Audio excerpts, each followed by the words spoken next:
Welcome to Flat Earth Debate, Uncut and After Show. I'm your host Nathan Oakley, and if you are new to this channel, or you've not done so already, then be sure to subscribe, hit the bell notification icon and join button if you'd like to become a Nathan Oakley 1980 channel member and keep up to date with the Flat Earth Debate. If you would like to support the channel, there is a super chat that runs alongside each of these shows while they premiere, and there's also a PayPal, Patreon, crypto and thanks button in the info box below the video.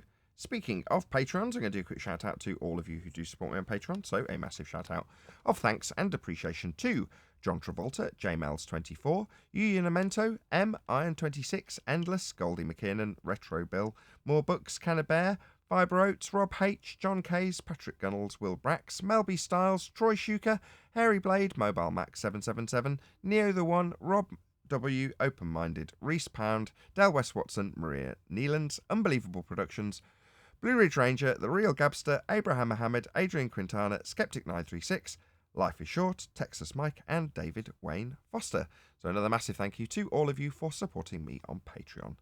Now I will hand over to whoever is in Gilded and G+, so you can enjoy their dulcet tones while I set up for today's live show.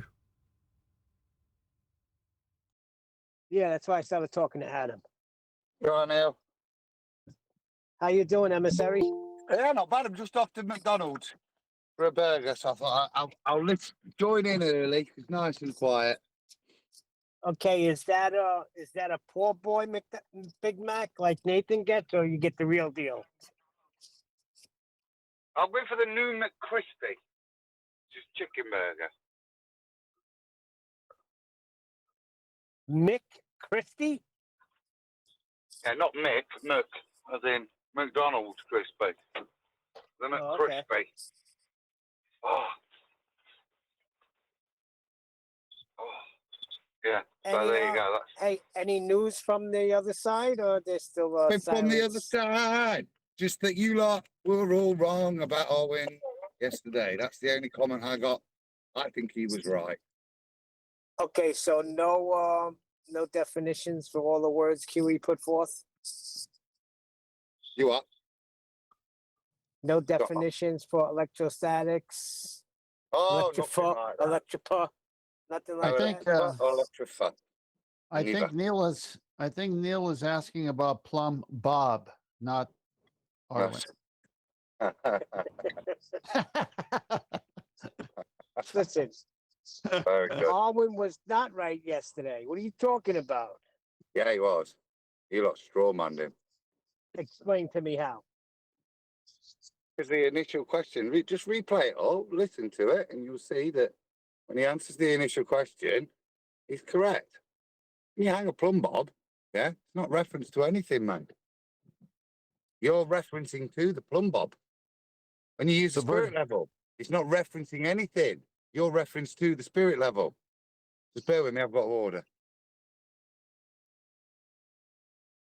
So It's a people vertical generally, plane. sorry, just to caught the end of that.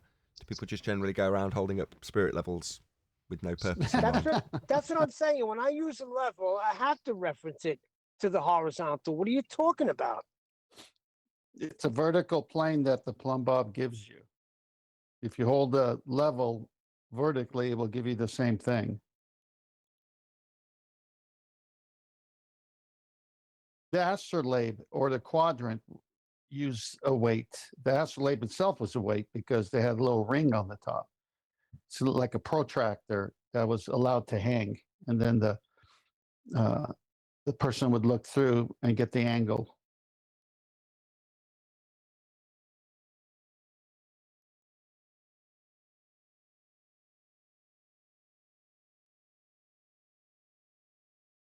So we're talking plumb bobs in space now, right? I don't know what the problem is. I don't even know what the argument is at this point that Arwijn was trying to say, or why he didn't like what was said back. He'd have to explain what he was trying to do to where he was, because if Adam says he was right, then at some point Adam thinks he was right. So Hold what on, point Adam was says he was that? right. And yeah, Adam said that we strawmanned him. So at what point was he right? And then at what point did we say, wait a minute, you got to include this. And then he said, no, I don't. And then that's when he kind of left. So you're saying we're wrong, he's right, Adam? he's ordering a hamburger. Oh, okay. So Or so check- did Flatzoid say the same thing. Okay. Maybe we're wrong. Well, it's worth hearing out again just to see in what context. It's almost like one of those things where we both say similar things and both are right, but it's coming from a different perspective. It could be that. Oh, I don't know. John sided with us yesterday. When I say us, I mean me, and you backed me up, and as did John. But Adam's now saying no. Contextually or Yeah, I otherwise. did back you up because the way I heard it, it didn't make sense. So maybe we need more clarification. I mean, when he's Baldwin, he's tricky with his words. So Yeah, but that might not be the case. We might have just not listened, assuming he was being Baldwin when he was actually correct. So we'll find out from Adam when he's got his burger. Hold better. on. He said it has nothing to do with Baldwin. He will fight to his death that we are wrong about this. what is it we're wrong about? I'm still not That he understanding. can hang a plumb bob and you don't have to reference horizontal anywhere, anytime, and he can still get angle measurements from it. Well, that's one straight line if you hang a plumb bob. So one line doesn't give you an angle. So out there in the heliocentric delusion, you can drop a plumb bob in space and it'll point vertical, right?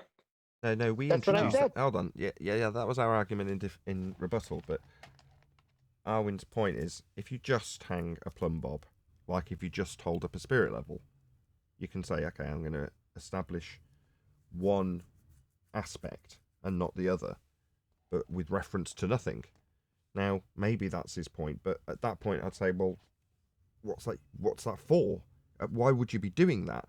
Now, you might be technically correct if you say, okay, I'm not going to reference it to anything. It's like, okay, so is there a faction of people out there just holding up spirit levels and dropping plumb bobs for no reason?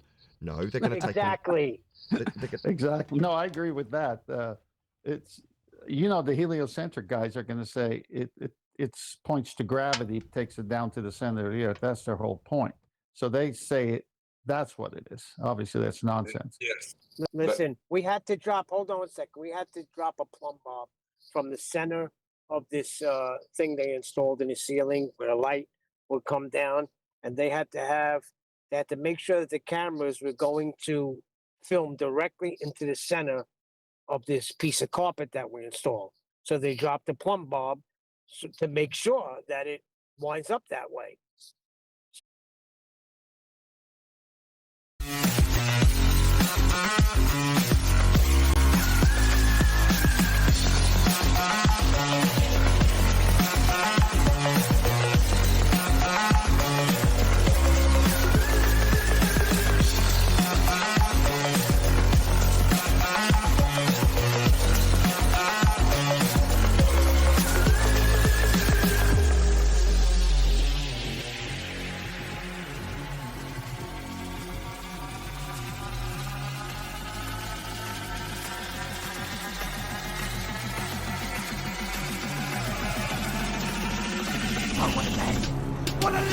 Welcome to Flat Earth Debate Live. I'm your host, Nathan Oakley, and if you are new to this channel, or you've not done so already, then be sure to subscribe, hit the bell notification icon, and join button to keep up to date with the Flat Earth Debate. If you would like to support the channel, there is a super chat that runs alongside each of these shows while they are live, and there's also a PayPal, Patreon, crypto, and thanks button in the info box below the video. Most importantly, if you'd like to join the discussion, simply mute the page you are currently watching, then click the link in the info box below this video to join the panel and express your views on the nature of Earth. If you do join, please don't swear. If you do, you'll be ejected. And if you are, please don't try to rejoin the stream using sock accounts.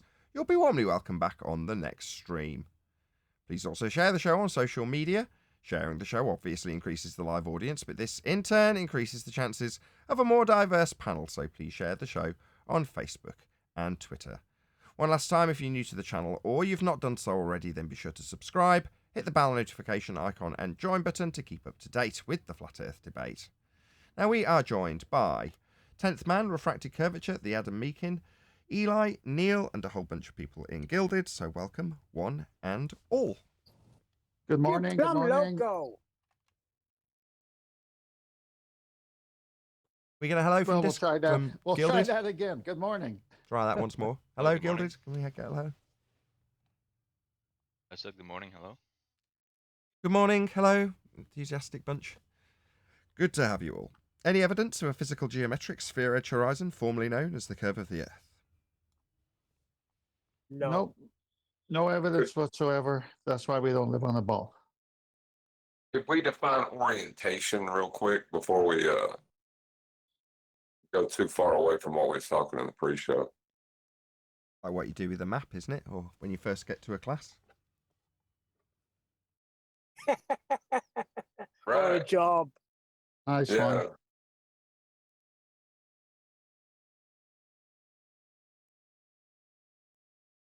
You want to repeat the question, Nathan? He says, do you want to define what orientation is? So, the action of orientating something or someone or something relative to the points of a compass or other specified positions.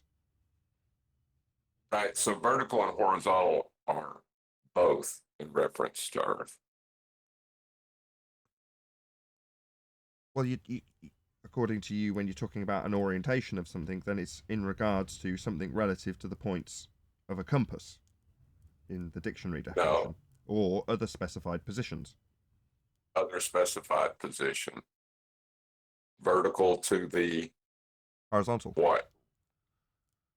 Horizontal. Ground. The ground. Vertical to the ground. Nobody says vertical to the horizontal. They say vertical to the ground. They say horizontal to the ground. Fair enough. That's correct, John. It's always in relation to the ground. But you can't get away from it. It's an orientation. It has to be. And what's the point if you're not? Like Nathan said, what do you just go around dropping lines? Plumb bobs for what? What's the purpose? However, Well, we might have it's to. in relation to the ground. Let's not be Weasley, right? If, by way of Arwyn's carefully crafted question yesterday, his carefully his semantic base means he's correct, regardless. In other words, let's say Arwyn says, "Yeah, when I talk about not doing anything with dropping a plumb bob, it's like, okay, that is actually true. We were incorrect contextually in that specific circumstance. Now, I'll eat humble pie, but move on to say, but what are we going to do with it if we're not going to do anything with it? It's moot. It's not useful, other than getting a concession and an apology out of us to say, when you were right in certain circumstances. Same goes for a spirit level as discussed in the pre-show. If you just hold up a spirit level, well, you don't have to reference it to anything. No, you don't. Like if you drop a yo-yo, you can just drop a yo-yo and say, there you go. I've dropped a yo-yo. It's a plumb bob. Right? That's very useful. For what? If you're not referencing it to anything. So, don't get me wrong, we don't have to be Weasley. If Arwyn is technically correct based on his semantics, I'll apologise to him and say, okay, you were right. I should have listened closer. He was technically correct in his semantics when he described an orientation as having nothing to do with the ground. But that would be wrong Yeah, he was wrong. in that regard. But however, if the semantics is such that he says, no, I'm not going to do anything with a plum or do anything with a spirit level, I just literally hold it. And I even orientate the bubble in the mechanism, or whatever you call it when it's a bit of fluid in a tube, or whatever. You know, if he says that, then okay, yeah, I'll concede. You were right, I was wrong. In that particular instance, no, you don't need anything. You can just say, I've got a plum blob. But as soon as you start referencing things like the vertical, well, vertical with reference to what? It suddenly has to have a purpose in order for Arwyn to be correct. And as soon as it does, he's incorrect, isn't he? Well, it's definitely not an angle if it's just hanging the way he's saying it. It's just one reference point to a vertical. Sure. Right. He said, I can get a vertical by dropping a plumb bob. He is That's wrong. right. That's what he said. Yeah, then that's wrong. That's just flat out wrong. I mean, Adam was earlier saying, no, I don't, maybe I disagree with you saying he's wrong, but we've just gone over it without Adam correcting us. We along the straw way. manned them. I'm I am listening. That seems a pertinent. When he says you get a vertical with just a plumb bob, why are you objecting to that? If he's up in a balloon, up in the air, he can't see the ground, he can't use the ground, but he can still use a plumb bob to be able to get a co-altitude angle, co-angle for the star. He doesn't need the horizontal. He can just use the plumb bob to get his co-angle to carry on drifting in his way. He's not referenced until later on in calculation. He's not going to use the horizontal in any way. He's not going to need to obtain the angle. Okay, But fine. moving forward, you may use it. So what you're saying is, in a hot air balloon, you drop a plumb, you take your altitude, your angle to the star off the vertical, and at that point, before you minus from 90, before you use it for anything useful, you can do that, and you can get a number. Yeah, you've done that, and you from that, just the plumb bob and not using any horizontal line, you've obtained the information of how far that star is away in nautical miles. But would you consider that a vertical at that point? Hold on. Just No, define my plumb bob. Adam's Yeah, just because taken. Use the plumb bob. You've just taken one step further, though. In terms of distance, you've said you can calculate how far away it is. Well, no. Then you will need the horizontal. That's what I'm And thinking. I'm going to use the horizontal later, but at this point, to establish everything other than what I'm going to use the information on, I don't need the horizontal at this point. In fact, I would have to establish the horizontal if I'm going to draw anything from it. Now, with a plumb bob, I can't establish the horizontal, so I need a spirit level to do that. Yeah? But at this point, I'll do it like with the cross staff. If I'm on land and I've got a cross staff, I don't need an artificial horizon. I don't need a real horizon. I don't need to reference horizontal to get my angles. I can reference vertical and just instantly get my co-angle. I don't need to work my angle out and take it from 90. I can just work wait a from the minute. horizontal. Hold on. Wait a minute. Co-angle. Wait a minute. You're throwing in these But terms. it's not a co-angle. It's not a co-angle. No, but not when I'm using a cross staff. It's No, just no, the but- angle. but I at don't that need point to it's- subtract. Yeah. But at that point, it is just an angle. No. Yeah, well, no. Only in the same as it's the equivalent of the elevation angle, but I haven't got to do a calculation because I'm not taking it from the horizontal to get an elevation angle. I'm taking it vertical, so I don't need to calculate to figure out my distance. It's already done by referencing from the horizontal as opposed to the vertical. We're not talking about You can't that. interject vertical. You cannot We're interject not- vertical into your language. You are saying that you are not drawing upon the orientation of Earth. You cannot use vertical. You'll We have to can't figure even out go- another part. He kind of isn't. You can't use, Hold on, You can't let me just use get- angle either let me with just one get- line. Let me just keep track of what's going on. I think Adam's, he hasn't quite drawn a clear enough distinction between the point of being useful and then keeping the terminology when he's just getting the angle itself. As soon as you start saying, well, no, I can get the distance, then you're going to have to reference it as being in respect to the ground. How can you not? I couldn't say it's in respect to the sky. My zenith is exactly 3,000 nautical miles from that star. But as soon as you give the distance, you've got the baseline to give you the distance. So you can't not infer that horizontal.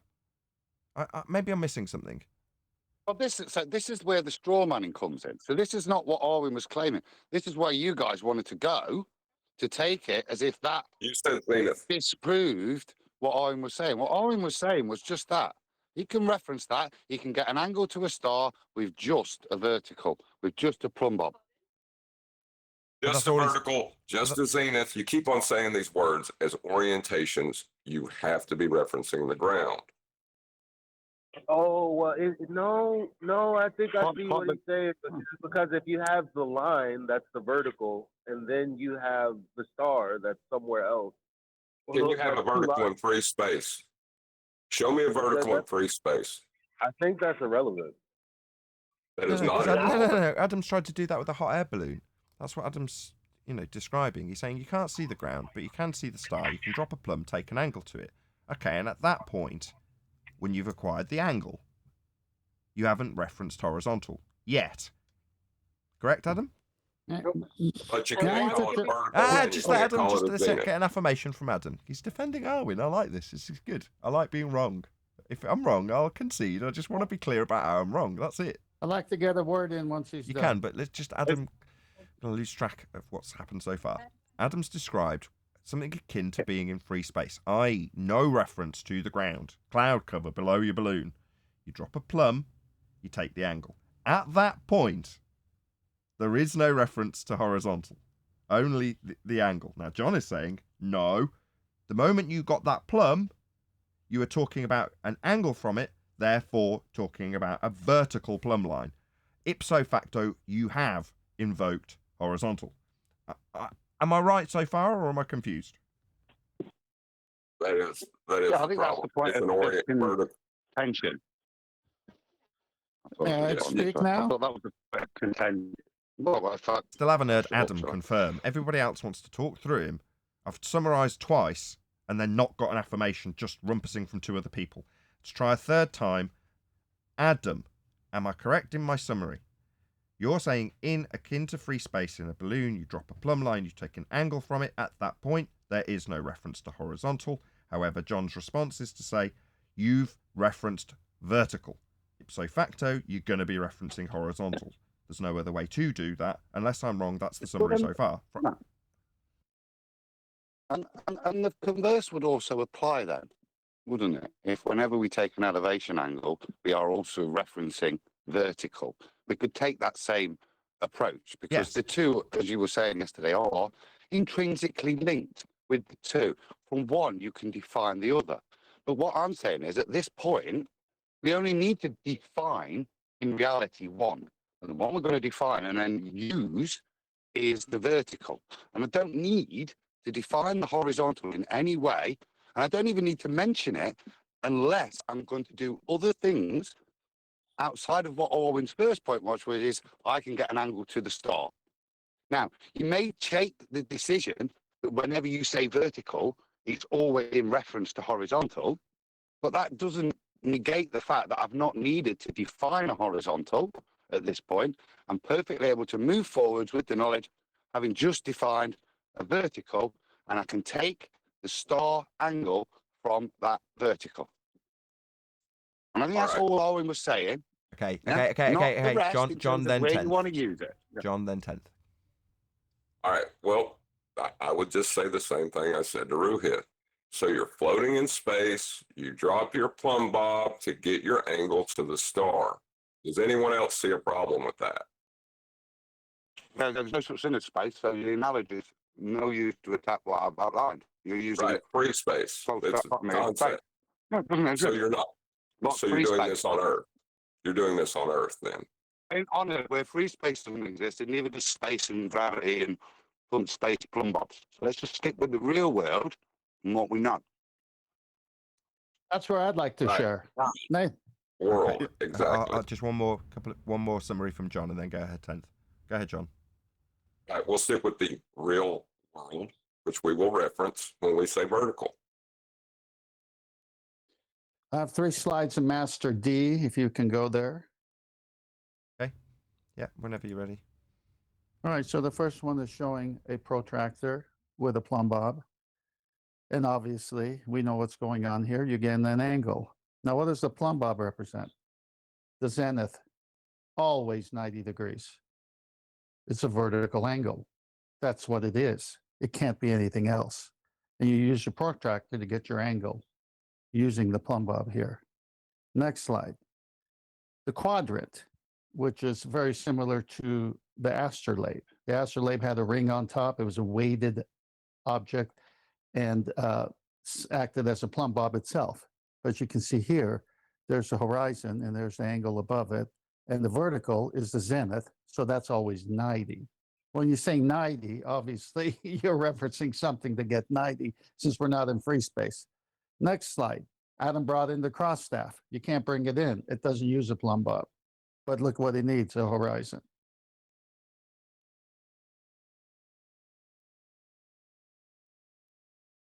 Give a few seconds for the panel members to hopefully soak that in Cross from the... staff does. No. Go ahead. I'm just saying that's a nice picture of the cross staff, but you can see. Just with the plumb bob, what you're doing, yeah? All you're doing is establishing that line for you then to reference that plumb bob line to I say within celestial navigation, it's just as valid point to reference it to as the elevation angle is. I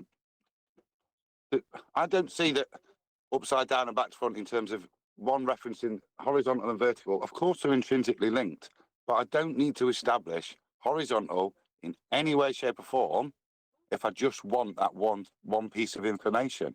When I'm then going to use it, because I'm using it in the real world, and the real world is made up of horizontals and verticals, of course I can't wiggle out of the fact that there's going to be a horizontal in there. But it's not relevant, let's say, fundamentally to the claim I think Arwijn got jumped on yesterday, which was he can get a star angle without needing horizontal. No, That's the what I reason was I defending. disagree, well, let me respond to that, if I may. If you say a plumb bob gives you as 90, what is the opposite all the way down to the horizontal? That's 0. 0 to 90. It's not anything else. It's a 0 to 90. We don't minus or subtract from 100. We always subtract from 90. 90 is your zenith, your vertical angle. A spirit level held vertically gives you that. A plumb bob works just the same. Already got What's the around that. purpose of it? Since we're doing it on Earth, and if you're just hanging a plumb bob, that's your 90. Well, how'd you get that to be 90 if you don't ever use 0 to know what 90 is? You're right, but these are all next steps. Adam's already covered this.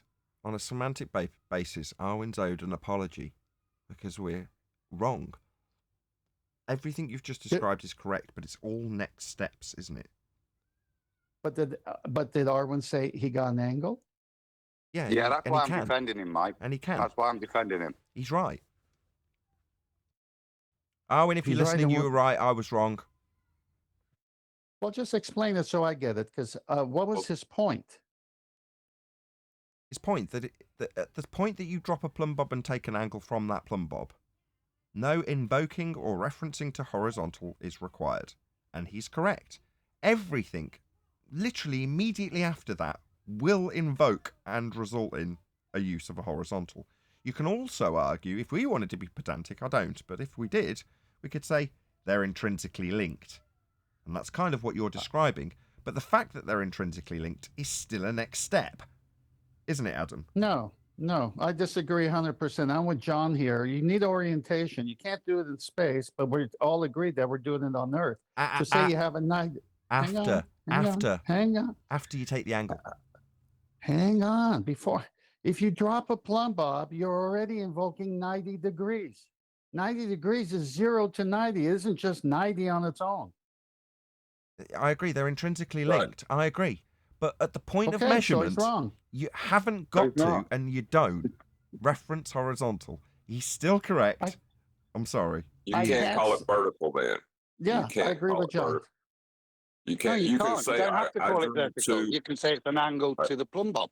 Yeah, exactly. Right. You can say I drew 2 arbitrary lines to create an angle. Yes, that's that correct. Would be fine. Yes, but that's the minute you invoke vertical, you are wrong. That's correct. That's exactly what I said at the start. Again. Hold on. No. That was No. my summary and assessment at the start.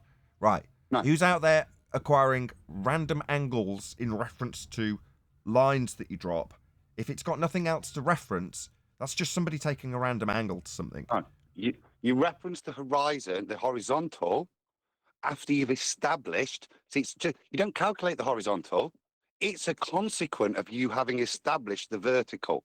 Now, if you don't establish the vertical, you can't say in relation to the vertical what the horizontal is until you've established it. That horizontal does not exist until the vertical has been established. Then, because the two are intrinsically linked, after you've established one, the horizontal naturally appears through logic, through the simple fact that you've established the vertical. Now, you can do that the other way around, and it's the same issue. But fundamentally, you've not done a horizontal. The only reason the horizontal exists is a geometric relationship after you've established the vertical. Okay, No, the look. horizon look. exists outside of geometry. I will say No, that. horizon no, is Adam's not example. Look, horizontal, we're though, going to is go it? on beyond the point of necessity at this point because our Adam's example does suffice when he says, "Oh, no, I'm not going to do anything with it. I'm just going to drop a plumb line. I don't even care what it's referencing. For all I know, because I can't see the ground, I can just see clouds all around me. I might be spinning out of control, hurtling towards the ground. I just don't know. It doesn't matter. All I want is a line, and I want to take an angle from that line. I'm going to use a plumb line. Why? Because it's easy to keep straight. Nothing else in reference to the ground. Once I've got the angle, I'm not going to say it's in reference to vertical. I'm just going to say it's an angle. Here's the angle from my line to this star.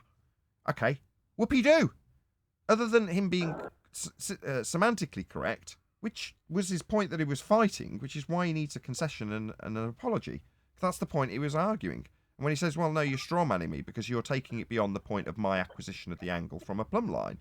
Now, if he doesn't call that plumb line vertical, he doesn't have to reference horizontal. That was his point. So he's right. Adam's done a good job of backing it up to the point where I can understand it. But the very first point Arwijn made is I can get a vertical by dropping a plumb bob without referencing. Okay, yeah, bad use of language. I'll just look past that. No, you can't do that. We argued what he said. I can. I mean, this I is can crazy. because of Adam's explanation. Arwyn's not here to defend himself. I'm Oh my actually gosh. I'm conceding to Adam. However, based on that, I wouldn't be so pedantic with Arwyn. I'd just be like, okay, yeah, what you said immediately did intrinsically link itself to a horizontal because of the word you used. But his point wasn't necessarily in that word when he's saying I'm just getting an angle from dropping a line as opposed to a plumb bob with vertical, which is what he actually said. I agree, we could take the win here either way, but I don't want to. I think now it's been explained by Adam.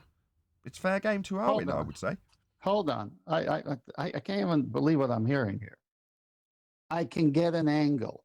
That's two straight lines having a vertex. What's the first one? It's a plumb bob, which represents a vertical. What is that number to that vertical? 90 degrees. All right. So that vertical is one.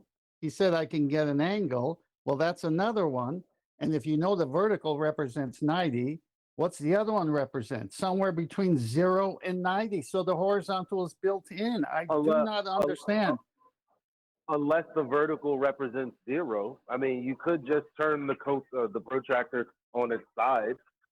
Fine, it still works the same. You can do it the other way as well. You can make the horizon 90 and your vertical 0, or you can make your vertical 90 and horizon 0. You still, if you say angle and you say vertical plumb bob, the vertical is zenith. Zenith is 90 always. How'd you get 90? How can you ascribe 90 to it without ascribing the other 89 before it? Ascribing. That was a perfect word. Ascribing is a next step, isn't it? After you've performed what Arwyn is technically correct about, regardless of his incorrect use of the word vertical. Yeah? No, you're wrong, because when he says... I'm nearly finished. Okay. Well, you have to then do something afterwards, don't you? Okay. Infer, imply, utilize, all of these sorts of words come after you've acquired the angle without the use of a horizontal. No, you're wrong there, because he already did that when he said vertical. Vertical is 90. He already did all that. Okay, yeah, I agree. Okay, so then he's already assuming it there, which isn't a next step. It's already built into that. The minute you say this is vertical, you're saying this is zenith's GP position of the sun. That's 90. Okay, with all the apologetics in the world, 90, Adam, you gotta... just let me just address this to Adam. Because of the word he used, Adam, I can't get around it. I can't concede, can I? 10th right. Because of the language he used. It'd be remiss of me to not pull him on the fact that he did say vertical. He's got a mouthful of cheeseburger, I can tell. I mean, what's up, chocolate? I mean, in reality, it's like you know that the plumb bob is dropping directly to the ground, which has a horizontal orientation. Like without the Earth, the laws of this place, like a horizontal would still be a horizontal. I'm assuming, even if the Earth wasn't underneath you are my correct. feet. But with Adam's example in mind, he doesn't need to, at the point of acquisition of the angle, reference the ground at all. Adam's gone through this 3 times now. Arwijn tried to, and we just shut him down and told him no. However, with a little bit more, what's the word? Care, calm nature from Adam, it's been taken to the point where he can basically explain that when you drop that plumb line and take the angle from the line itself, if you've got no ground to reference and you don't take any further steps and you don't point out that a plumb line automatically infers that you're establishing a horizontal because it's intrinsically linked to the vertical you've established when you dropped it, as long as you don't say any of those things, you can still, technically speaking, No, I'm you nearly guys done, are get the angle when Nathan, you drop the line and take a line from it. Nathan, do you have wax in your ears? Or No. what? I mean, come on. Let me do it again. Let me do it Get him, one more Ted. time. Let me do it one more time. Half an The hour arguing sext- about an angle. Okay, go ahead. Yeah, the Mariner sextant doesn't use a plumb bob. It doesn't use the vertical. It uses the horizon. That's the Mariner sextant. The bubble sextant uses a bubble to give you a horizontal. But most people don't know that a bubble sextant could also have another spirit level in it for the vertical so that they make sure they're aligned. Okay. And then the pan of mercury using water or a pan of mercury or oil, whatever you want to use when you're landlocked, does give you 2 fictitious horizontal planes. So the only one that uses the Earth and proves the horizontal nature of Earth is the Mariner sextant. The other 2 have to have a fictitious horizontal in order to establish the vertical because it's 90. Now, Arwijn said you hang a plumb bob and it's a true 90. The minute he says that, the minute he says vertical, he's saying 90. When you say 90, you own 0 to 90 all in one swoop. No matter if it's a fictitious horizontal at your eye line with a bubble sextant and you do a depression angle correction as we've shown, or you use the Earth's horizon and don't even reference vertical because you're using the horizontal to reference vertical, you're stuck with it. It's if you say vertical, you say 90, you own 0 to 90 and every part of it. That's right. Now, Ted has said this twice. In this debate, that's what's relevant. To say I'm going to drop a line here, and then I'm going to get an angle to the stars. Well, what good is that? Well, you're right, but you can, Unless and it's a you can vertical. do that, and you just did, didn't you? And you pointed out what Oh, uses you it. didn't listen to Ted again. God. Hello. No, Hello. I Hello. did. That's Hello. why Still in the middle of the same sentence. Try once more. Let's not have everybody jump over everybody else, please. Yes, you are correct. But what you actually did was acquire an angle. And then asked, well, what use is this at this stage? What other than proving Arwijn right? Nothing. It's not useful at all. But it doesn't make Arwijn wrong when we shut him down if we'd have listened. It's been broken down by Adam, and you've just done it in an example. You've got an angle and gone, well, what use is this? Nothing. Yeah, but you trounced on my whole point, which is your point. Thanks. Like, because I'm saying this is what the anti-flat earthers are saying because they're playing semantics. But they do say vertical though. So they're actually wrong. But Yeah, what they're trying like to do Arwijn was. is what Arwijn is doing correctly. Well, unless he said vertical. So. I agree. I completely agree. And we've gone over it and over and over it. You know, it might not be the case that Arwijn's necessarily due an apology, but by the same token, he is correct. Regardless, if Sorry, the ballers Ken, I ignored understanding every single time, it's getting tiring. The ballers will use these sorts of semantic arguments, but we have to understand the semantics of the argument to overcome it. And in this case, we all understand that once you've acquired an angle, you've got to do something with it. We're talking about the subject of the Earth. We're talking about celestial navigation. That is going to be a given after they've acquired this angle. Now, if they say, I acquired the angle and didn't need anything to do with horizontal, all right, what are you going to do now with your angle? What are you going to do with it? Up in your hot air balloon with no reference to horizontal? Nothing. You've got no use for it. The moment you do anything it's going to refer to the horizontal that's intrinsically linked to the vertical that you use the plumb for.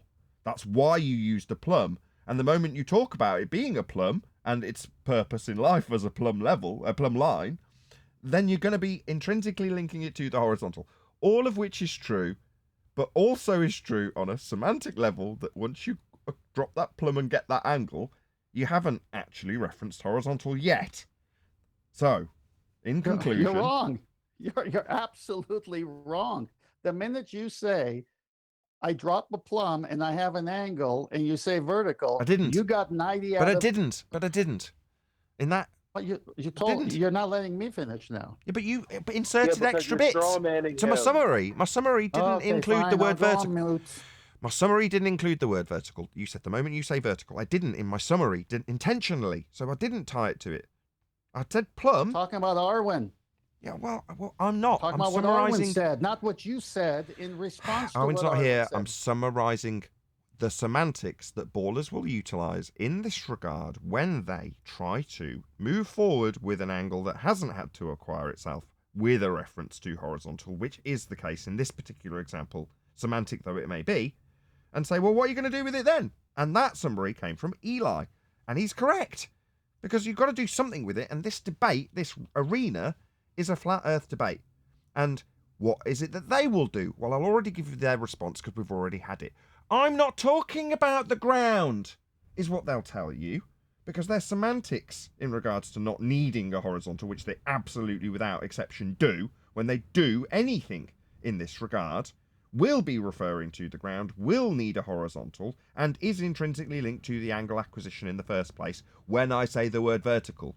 But if I don't, it's just an acquisition of an angle using What a words plumb. did Arwijn use? He got it wrong. Did Arwijn?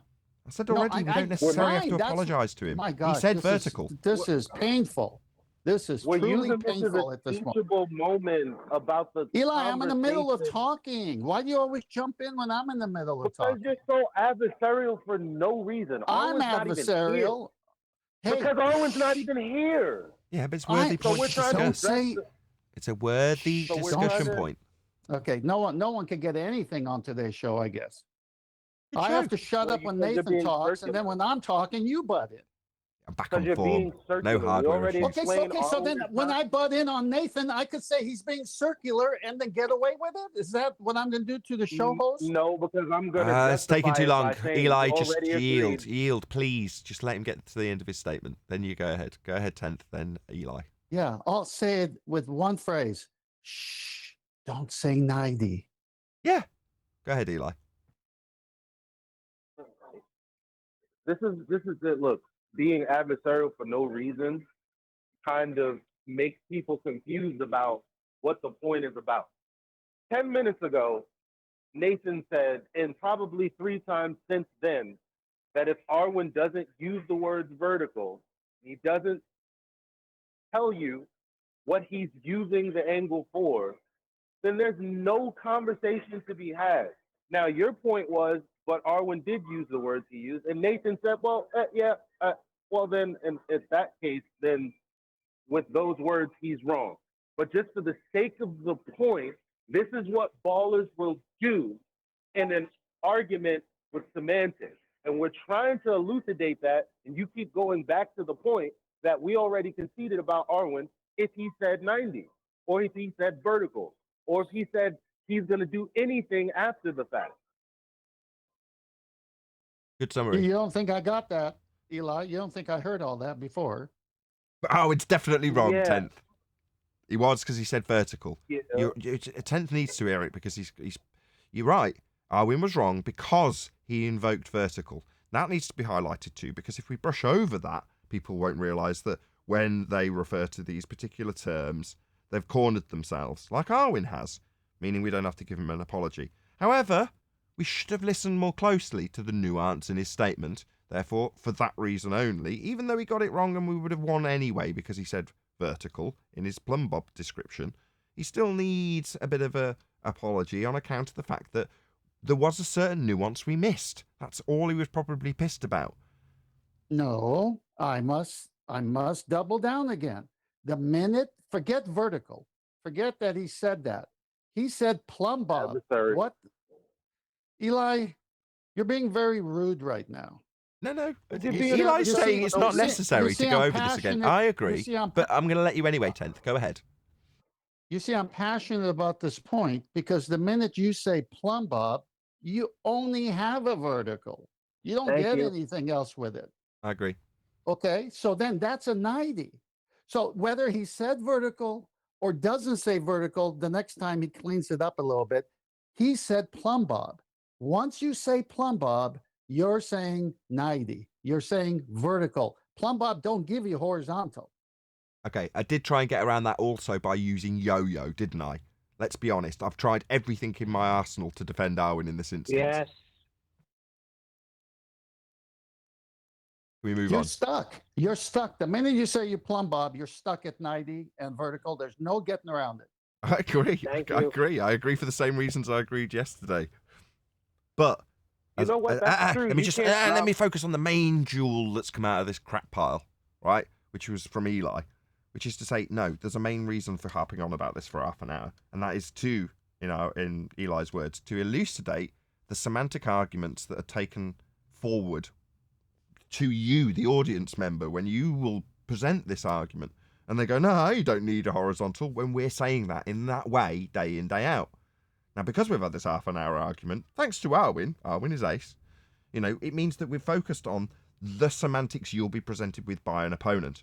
Now, in this instance, Arwijn was fuming mad because in that semantics, be it Baldwin or his alter ego or whatever, it doesn't matter, he wanted to and could, after the fact, go and say, no, they were wrong, and give the nuance of his point to make him right. Now, as a baller, or Baldwin, that would make, for the audience member that he's presenting that to, his overarching every point correct, because of that one small nuance that we missed and he got right and we got wrong.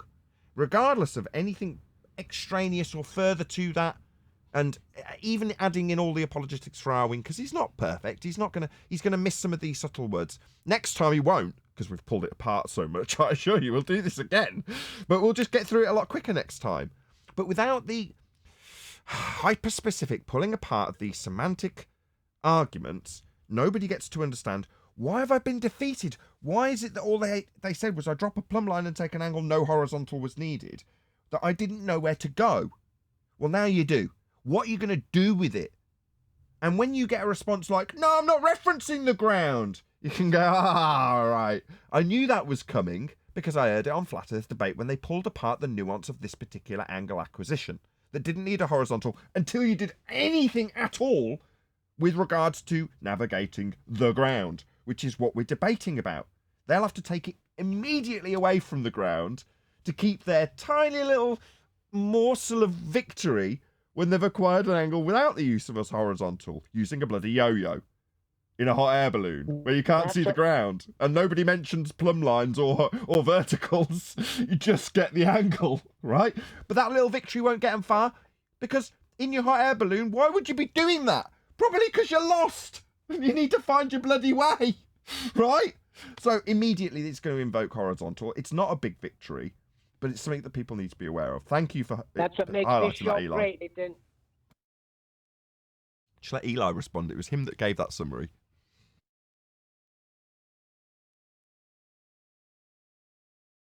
I'm getting a McDonald's.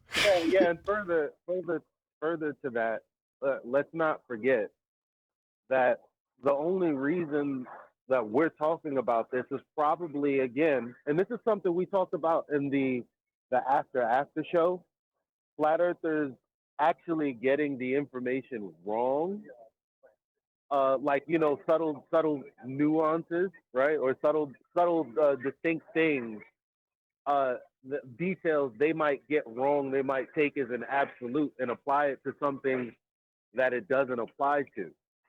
And this is where the ballers latch on. They'll say, no, what do you mean you can't get an angle without flat earth? That's absurd. Look at these two angles I drew, right? Look at this angle I drew on a piece of paper. Look at this angle ruler. I guess, well, I'm calling it an angle ruler. The ruler that's on the globe and it's bent. Well, I've seen them when they're actually two lines. It's at an angle, and it's like, oh, look at how I'm holding it. Is it not an angle because it's not the Earth? And it's like, yeah, fair point. Because flat earthers are running around saying that you can't get any angles unless the Earth was flat. That's not true. But when it comes to elevation angles, that absolutely has to do with the horizontal plane and the vertical plane. Right. Like that's it's what it is. It's a reversal of Bev's point. So Bev was sort of strawmanning our argument by ignoring one subtle nuance, that word elevation angle, as opposed to just angle. So when Bev says, in this context, he's absolutely correct, by the way, only in this context, you can't do anything with an angle. What can you do with that angle? So you dropped your yo-yo, you got an angle to the star. What are you going to do with that angle? You can't do anything with that angle. Oh, it's an elevation angle. Oh, immediately invoking the fact that you'll require a flat plane. So suddenly it's a different type of angle because you're going to be doing something with it. Right. So if Bev had been here, he'd say, well, you can't do anything with an angle, Arwijn. There's nothing you can do with it. And he'd be right. Unless you're going to call it what it is and use it for what it's used for and utilize it for the purpose it was taken for. Why else would you be taking an angle from a plumb line to a star? You know, I just like taking angles. Oh, okay. Well, you definitely could do that without talking about horizontal in any way, shape or form from your yo-yo. Have you got a little book that you just note these angles in as you float around, lost? Probably not. Right, but in that particular instance, yeah, okay. Yeah, you can get that angle. That's fascinating, though. Not much you can do with it. The anti-flat Earth is Book of Angles.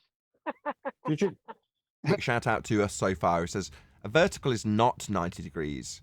If it's 0 degrees, a vertical by itself, open brackets, when viewed on its end, looks like a point or a dot on a page and has no length to its view. I like it. So he's saying if you turn the page 90 degrees after you've drawn a line, well, you're just presented with a single dot because in that particular, what would it be, y-axis, you're just looking down the length of it. Thanks for the super chat. Have any of you used a miter saw and put baseboard and crown molding together? I have. Very Okay. specific question, What but kind of yes, I angle? have. Yes. What kind of angle does the miter saw give you to cut to and from to? 90, 45, depends what you're doing. Yeah. Yeah, exactly. Now, are you referencing something when you're doing that, when you're coming to a corner of a house? 90. Well, it depends if the corner is a true 90, but the whole point is angles that don't relate to celestial navigation, somewhat like I used to do with baseboards and crown molding. I wasn't thinking those angles had anything to do with celestial navigation at the time. I didn't even know about celestial navigation at the time when I was putting crown molding and baseboards together. They were angles so that they can meet up nicely. And you would take a measurement, go to the miter saw and say it's 33 or 45 degree. You know, some weird thing sometimes. And then you have to fudge if the wall was crooked. Okay, and then put putty to make it look nice. Yeah, you can do angles to everything. But we are talking about a vertical, a 90. And that's what Arwijn was invoking. The minute he invokes that, you got to include 0 to 90 to that. That's all I'm saying. No, he didn't. He very much didn't invoke it. Intentionally didn't, to make his point correct. Yes, he used words that didn't. The minute he says disclaimers, vertical, disclaimers, 90, disclaimers, he invokes it. disclaimers. Yes, he did use words that invoked it to double down and double back. That's it. Okay. I'm not arguing something that didn't happen. I'm arguing something that did happen. You guys are saying, yeah, but if he had corrected himself, well, no, he's used the words he used. Eli, just tell him again. Well, well, no, I mean, yeah, I mean, the point, we were just saying that had he not said what he said, then they could very well say that they have an angle and it's got nothing to do with anything, which would be true. That's right. That's why I brought up the baseboard and the crown molding. I have an angle. It has nothing to do with navigation or anything. That's right. Yeah, and in those and circumstances, that's true too. I mean, because if you're going to drop a line, there's no smoking in the park. That's actually always. I mean, come on, everywhere on that's the contention. Actually, they want us to wiggle on this. I might be moving towards sense. No, everywhere you drop a plumb bob on the earth, each of those verticals are going to be Andy, perpendicular to the horizontal plane that we live on. Like Bingo. always. exactly the point. But their argument is no, they diverge. And it's like, no. How do you know Thank- that? Because you would have to beg the question of a sphere then, or curving Thank you, surface. Eli. Thank you, Eli. Bingo. Though you can't use plumb bob in Arwin's argument because it's exactly what you just said there. Yep. Yes, and that's how we'd overcome Now it with a this leads baller. into an argument. Sorry, No, I was just going to I say was going that. to say this leads into an. Oh, go ahead. No, you go ahead, Eli. I'm backing up your point that you're making, so you go ahead. This leads into an argument that I was actually having with Brian's logic. I don't know if he wants to have it like now or whenever he's back or in the after show when you guys are around, but that's up to him. Yeah, we were talking about Bev saying water level establishes your horizontal, and I'm like that's a true statement. And then he said, well, no, because I can say out at 3 miles or 10 miles or whatever miles that we can't say that it's horizontally directly out in space because the ballers would just say, well, no, it's equidistant from the center. And I'm like, well, that's begging the question. And then he said, no, you're begging the question by saying that it's a horizontal plane. So if you assume that if you assume that it's horizontal, you're saying it's horizontal out at any distance, and that's begging the question. And I said, no, that's a straw man.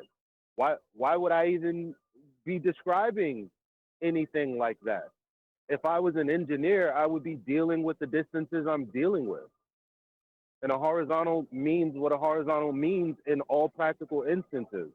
That's not begging the question, but what is begging the question is using a horizontal as equidistant from the center just for the sake of an argument that has no practicality whatsoever. So that was my position, but he said, no, I'm begging the question too. And when he comes back and he, elucidates his point in his own words, I guess we can carry on. Adam's done it for him, although he's been suspiciously quiet this whole time. I'm not being suspicious. I'm just at What did work. Adam say? And I think my work here was done. I wasn't overly sided with arguing. I was. Can Jesus. anybody else hear Is Adam it talking? over talk day today or something? Has everyone is. lost their mind? Go ahead, Adam. Halfway through a sentence. Yeah. I listened last night and I thought Arwijn had a valid point in that nuance. I was very intriguing because I just turned up as the chaos arrived. And I just want to say one thing out of all of this. Arwijn, you're a dick, right? Your behaviour yesterday was abhorrent. You've attacked me, you've attacked other people. People have stood here and dealt with this in a correct way, how we should have the arguments, not the very childish way. And your behaviour in the past 24 hours has been shocking. So whilst people have apologised to you, or I tried to raise the issue, you need to take a good look at yourself, young man, yeah? And maybe apologise to all the people that you call friends, because your behaviour has not been commensurate with that title. Right, that's that off my chest, because that 42. past 24 Young has man. ignored me. Young man. The emissary has spoken. He called you young man. I've had no Brian Clough, didn't I? Sorry about that. I was also going to say, Adam, that Brian was appealing to you, but you weren't there yesterday. To basically say that what I was saying was wrong. Well, so if you heard anything that I said previous, do you have any objections or? I don't no problem with any of it, other than having respect for each other properly. And if we are wrong, not spazzing out. You didn't hear me. I was talking about Brian and I's conversation. I did hear that bit. No, sorry, I didn't. Okay, that's what I meant then. Can you respond to that? Because he said you were in you would be in agreement with him, and he was calling on you. And I was just saying, no, you can establish a horizontal using a water level. There are no assumptions there. You're not begging the question there. And I said, you are I begging the think you are. question if you're Yeah, gonna. you are. You are. You've not established. We for all practical purposes. This was a point I raised with Bev, with his water level stuff. Yeah. So for all practical purposes, in the real world, we say that water is level. I'm yet to see something overdone on distance, with the exception of the LIGO meters, which was the thing we were all looking for to make this point. I'd yet to see anything that demonstrated practically, with reference to other things, that water was level, as in reference to other things, as in not just the ground and sea level, and where we could actually demonstrate that this line was flat, not things were the same height above the sea level. Yeah. So the LIGO thing was the first time that you could actually, to me, use that in full integrity. Yeah, because previously we were just using the assumption that water is level to prove that water's level. But now with that, like I said, you've got the proof that water is level because they use it to nail down the baseline. And I was pointing out to him that you don't have to prove things that are self-evidently true. It's not self-evident. That was my point in all of that. It looks like it, but it might not have actually been it. So how do you validate that thing? That was what I was always saying with Bev. Not to say I was challenging it, saying it's not level, but the point is I didn't have 100% proof to be able to demonstrate it outside of it being logical and obvious. Well, no, I'm saying like we use a water level for what we use it for. To use it for an argument about the earth, why would I really need to go that far? That's kind of a burden of proof reversal on anyone that says, well, prove it beyond this stretch because I'm saying it curves. Well, you prove that it curves. No, you prove that it's straight. Well, that's a burden of proof reversal. When we damn sure know.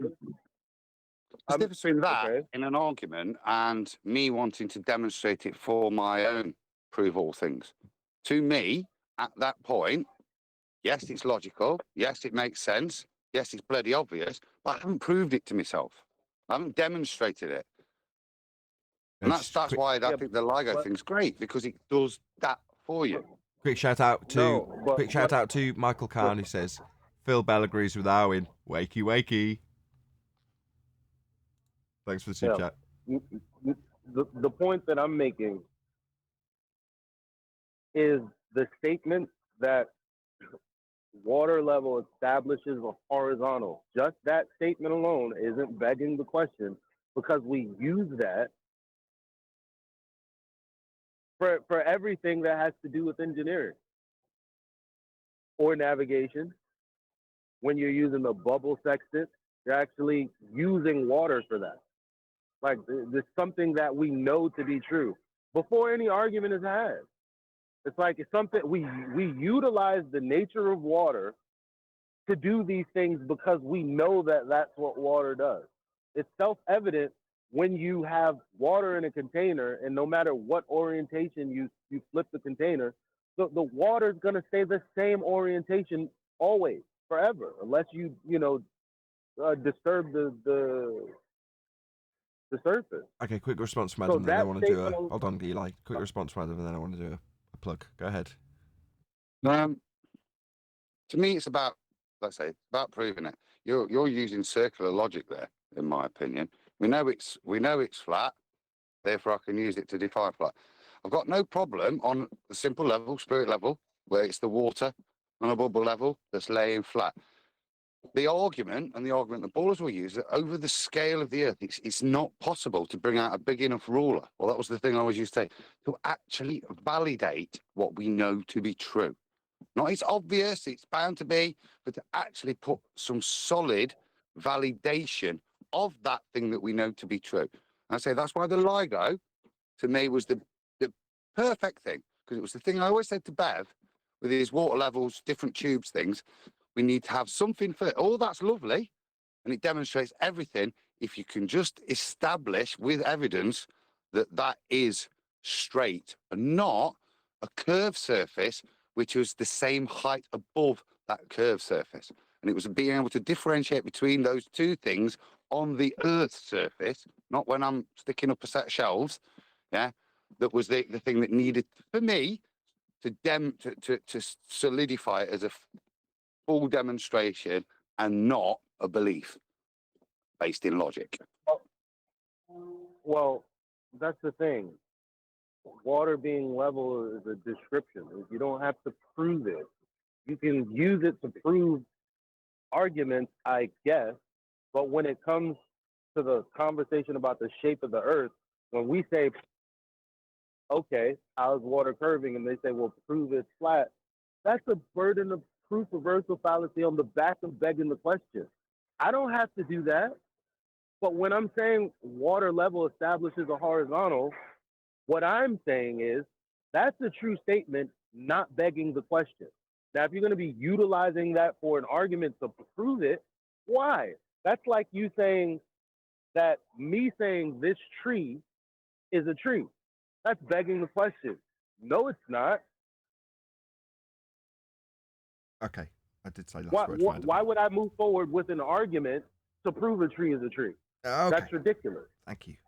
We'll discuss this more in the after show, I'm sure, but I want to do a quick plug, hopefully, with time to do so. So, the show that we were discussing through the majority of this show only had, I don't know if it was about 10 minutes tops of the actual discussion with Arwijn. So, if you want to go back and actually hear the nuances to that discussion, and indeed the pre and after show, it will come out on my second channel. So, Nathan Oakley channel, as opposed to Nathan Oakley 1980, all one word channel. Is the channel that you need to go to, and that will come out on Friday of this week. So for some reason it took a hell of a while to upload yesterday.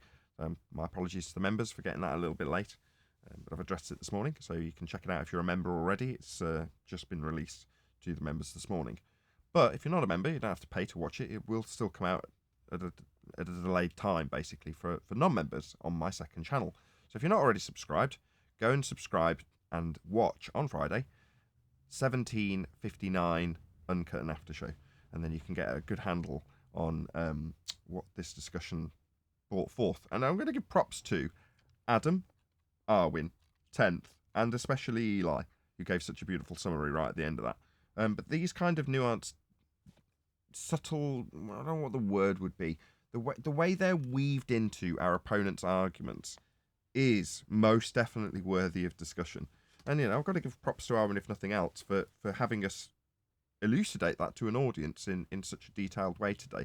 So, you know, massive thank you to Arwijn. Hopefully he'll come back, because he's dropped off at the end of that discussion, which he's got an earful from Adam about. But nevertheless, you know, it was an absolutely fantastic discussion today off the back of Arwijn. You know, we can't, you know, not give credit where credit's due in that regard, and I'm sure no one on the panel would disagree with me. But I will give him an opportunity to, because we do have a couple of minutes left. So there we go. Subscribe today to Nathan Oakley channel if you want to check out the 17:59 Uncut and After Show.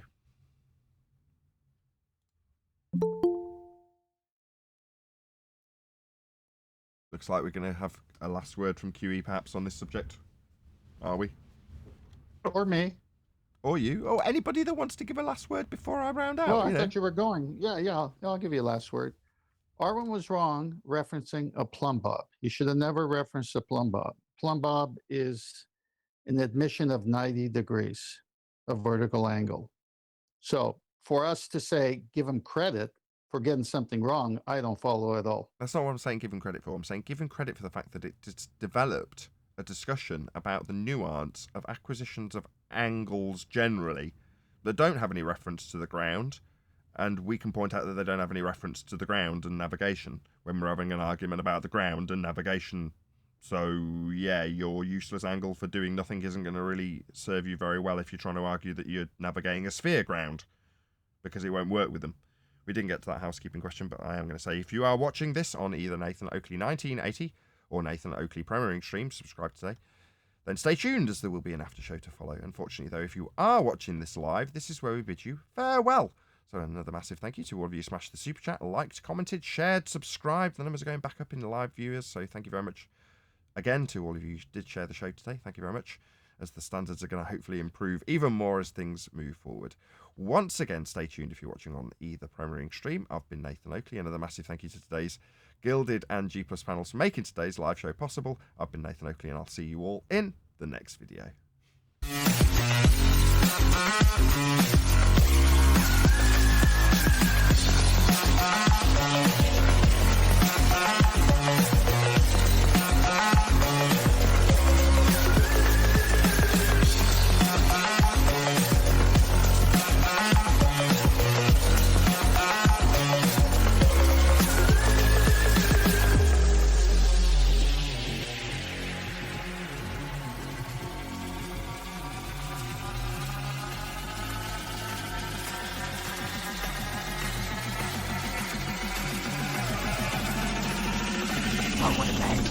What a lovely day!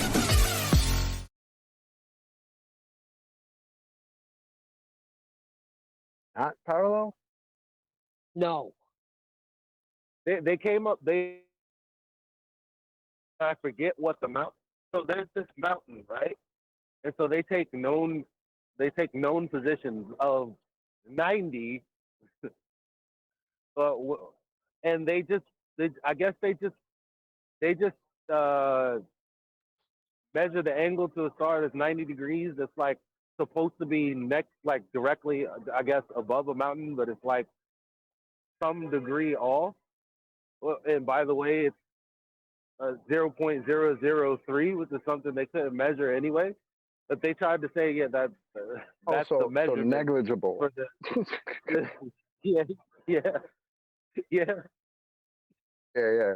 Whatever they're saying, you got to measure, but you can't really measure it. Not really. It's there, but you can't see it. It's not really. It's negligible. Clown. Good show today. I really appreciate your passion, 10th. I got a quick question now. Go on. Thank you. That came out of all this discussion actually, as we referenced magnetic north, and in conjunction with what we were saying the other day with the sailor guy. So it leads me to a point that either the statement that north is a true direction is false, or magnetic declination has to be false in its whole entirety, because otherwise north isn't necessarily in the same pointing to the same place. That makes sense. It does. It does make you question my understanding of north. It's slightly making me twitch. I kind of considered it as he was talking about it, but yeah, you can't have both be simultaneously true. So my money would be on the whole notion of magnetic declination just being a complete farce for the global purposes that it was developed for. And I think Anthony Riley's kind of been alluding to that for quite some time, actually. I'd go with that. That'd be my preferred option. Well, it's that, or you guys share a video with? Just one sec, Eli. Just one share sec. a video? Just one sec. Sorry. It's that, or a bit like, again, I have to reference Jeranism in this when he was sort of assessing whether or not Earth is or isn't a spherical shape. It's like, hold on, are we really going to start questioning that as well? You're like, that doesn't really sit well with me. I don't like to admit it, but you know, the questioning of whether or not north is really north. I mean, we should really go there anyway, because it is an option, right?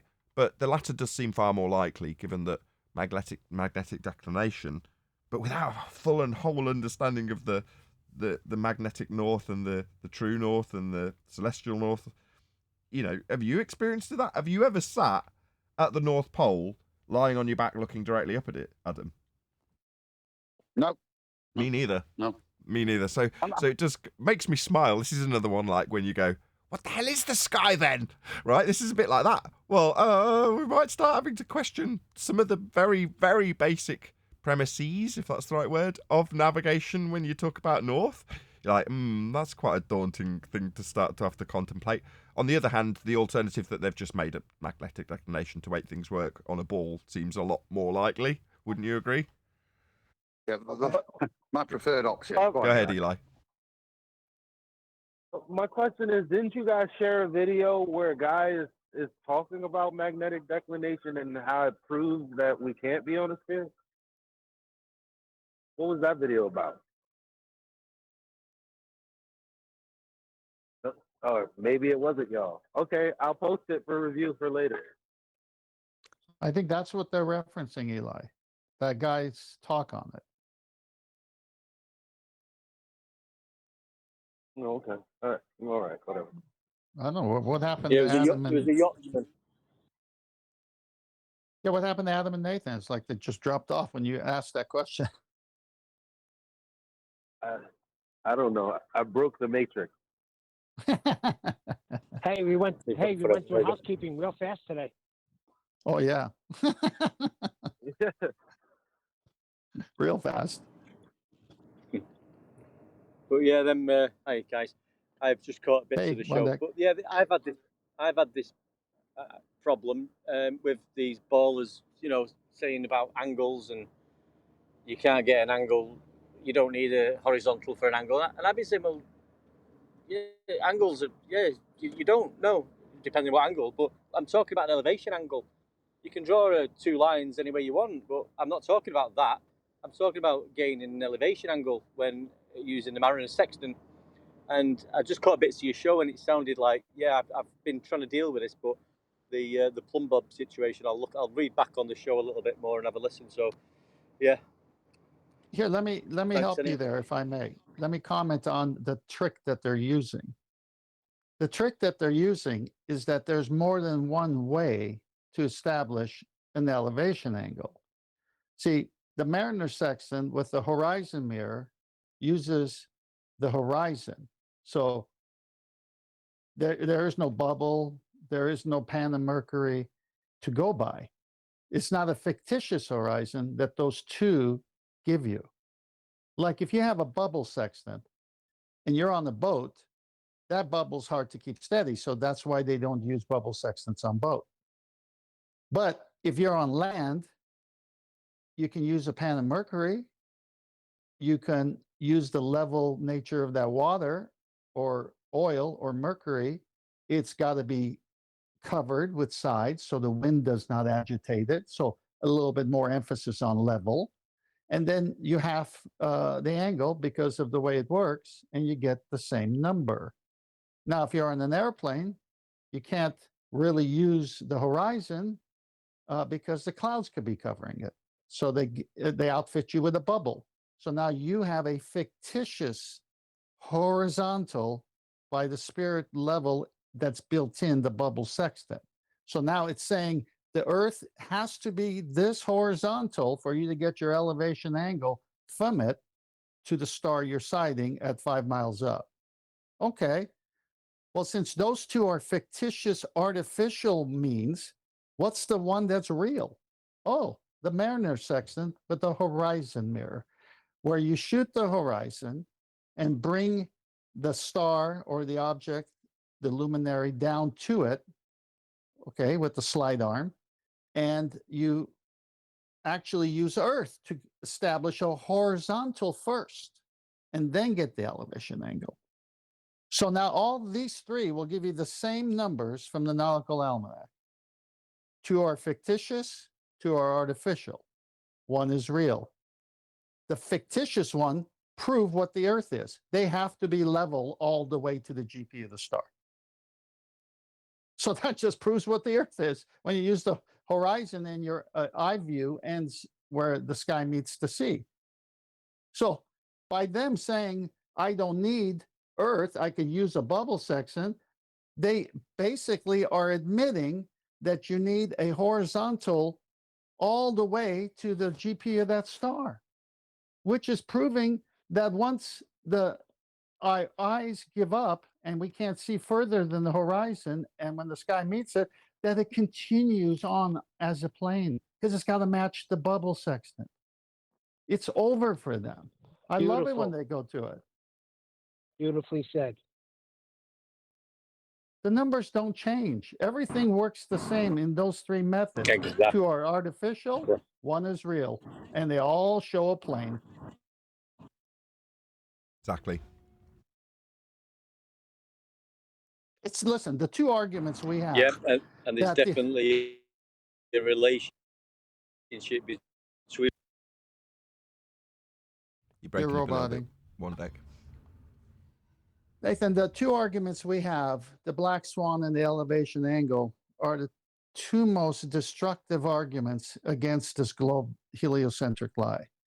And we were talking in the after show why other flat earth groups, I won't say community, are not like jumping all over it. It's as if they want to discuss how you could stab the globe and leave a flesh wound, and then here, stab him with this, stab him with that. And I've said before, these two are headshots. They're done. Everyone should be an expert on the black swan and elevation angle. It is completely impossible to overcome the geometry and the measurements. What you're We saying do not is, live on the globe. what you're saying is we've stood at the fashioning wheel with our blades and guns.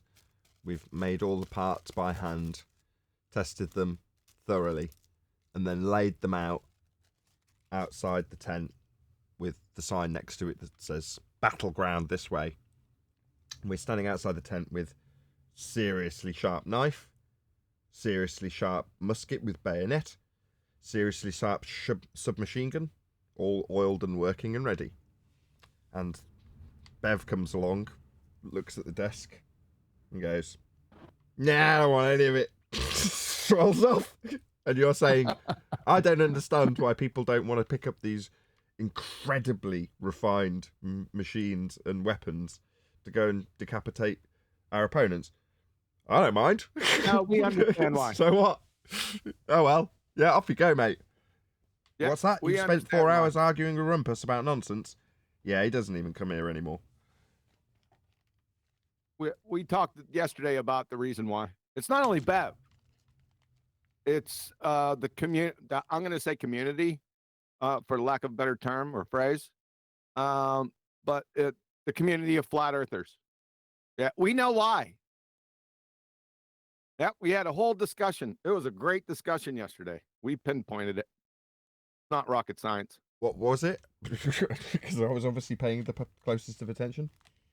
No, you weren't. You weren't there. What was it then? What did you pinpoint? I ain't gonna say it. Yeah, what do you mean you aren't going to say? Is it a secret? I can't be arsed. You mean you can't summarize it well enough? Well, I can, but I won't. I'm sure we're all subscribed to different feeds. I got one yesterday from Russian Vids, and he was interviewing Flat Earth Banjo, and I'm also subscribed to him. And when I have time, when they put out things, I try to watch it. So I had a little time yesterday, and I watched the part where they were talking about an earthquake in Chile and how the data shows the motion of the water caused by the earthquake going in the direction that would prove it's not going to a globe model, which would be in every direction. It was just going in this one direction. Oh, so it is a flat Earth based on that. So I was just reminiscing about what QE is talking about, because we had just gotten off that show where we went to, if you got the killer argument, if you got the killer shot, you got the best sniper in the world, and he's going to take out that guy before he knocks out 30 of your mates. Why don't you use that? And Exactly. So we were on that topic, and then I go watch this, and I say, "Oh, that's interesting. That's a good auxiliary argument." Auxiliary. What's auxiliary? If everyone who knows heliocentrism is a lie, and knows that the Earth is not a sphere spinning, and knows that the black swan and the elevation angle are end of them, every show by everybody should be saying, here it is, this is how you take them down, and everyone would make a mass exodus of this lie because they're impossible to refute. But no, we got to talk about all these auxiliary things because we don't have enough time to show the great weaponry of those two. I don't get it. I tell people, Christian and non-Christian alike, I'll give you two secular arguments that have nothing to do with the Bible. Okay?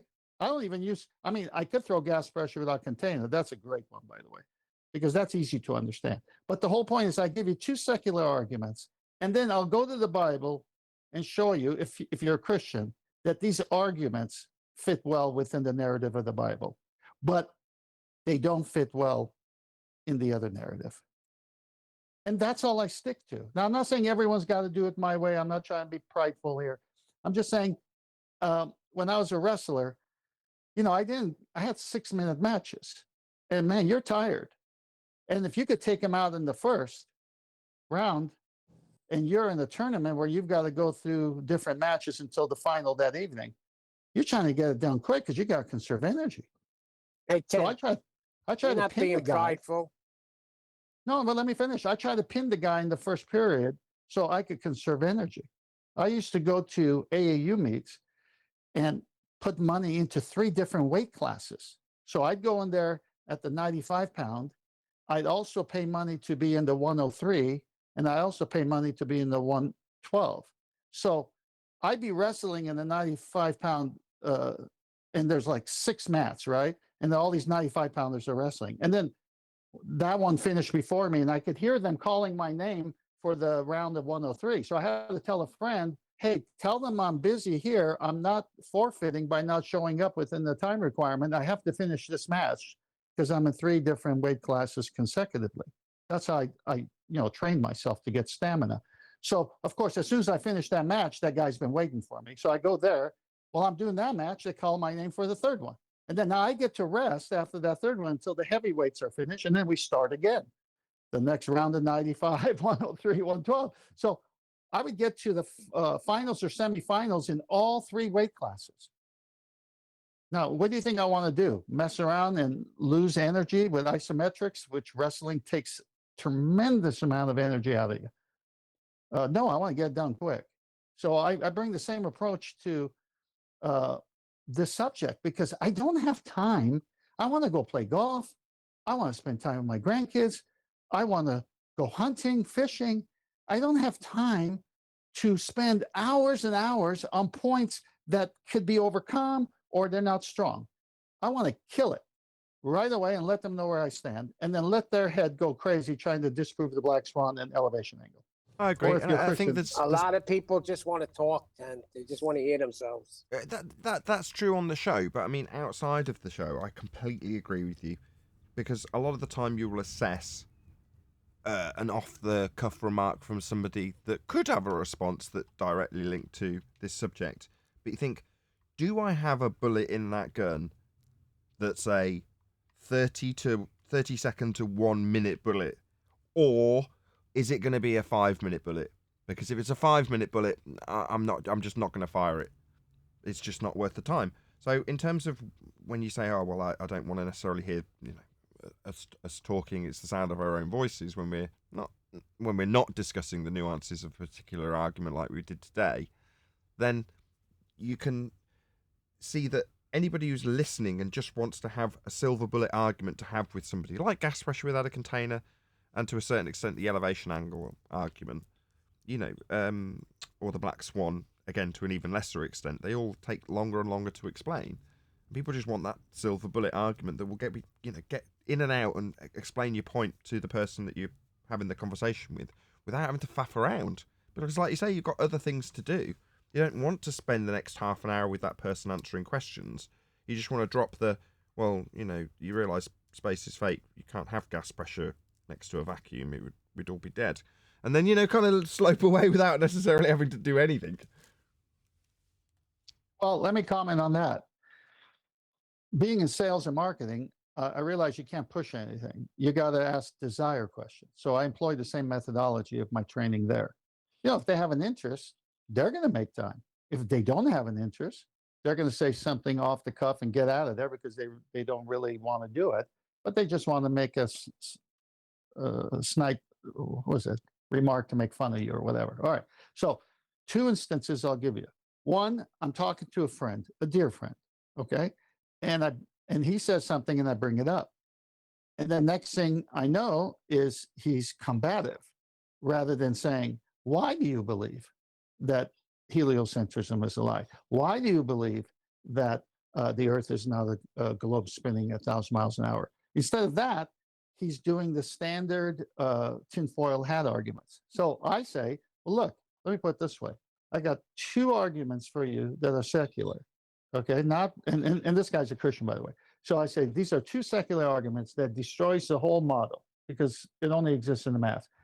And then I'll show you in the Bible how that does not contradict the Bible. When do you want to set a time for me to show this to you? I haven't heard from that guy since. So, but I've seen him many times, and we have a wonderful relationship because I already know he doesn't desire it. That's number one. Number two, someone here in Idaho told someone here in Idaho who I was and what I do with you guys 5 days a week for the last 5 years, I think. I don't know how long it's been, but it's been a while. And so that guy says, hey, this is my brother. Tell him what you've learned because I understand you debate this topic. Literally happened outside a gun store here in Nice. Idaho. And so I looked at the brother. I said, what's your name? He gave me his name. I said, well, it's very simple. There's two arguments that are secularly based that destroy the whole heliocentric lie model. So you can share this with any non-Christian that you want because these two guys were Christians. I said, but then I have all these Bible verses that will be a good narrative with it because they don't contradict each other. But the whole thing is a lie because, and then I went into the black swan and the elevation angle. And the brother is just nodding his head. He asked one question. He says, you know what? That makes sense. And that was that one. So it's like, I'm not going to sit there and talk to a Christian or non-Christian if they don't have a desire to learn. I'll just say, fine.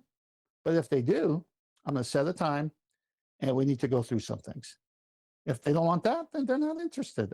Why am I going to take all the things you guys have taught me and what I've learned on my own research and waste it on someone who's not even interested? Why would I do that? I'd So go. if they have ears to hear, they hear, right?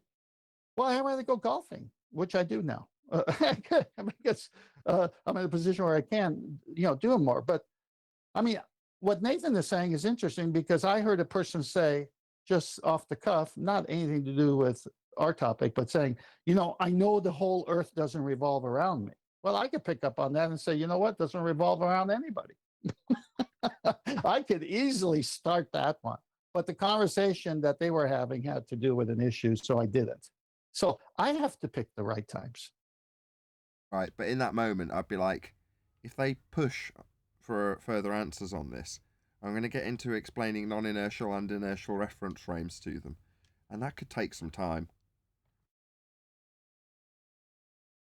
Right. And that's why, in order for anyone to be to have self-confidence, they need to say, I want that time with you.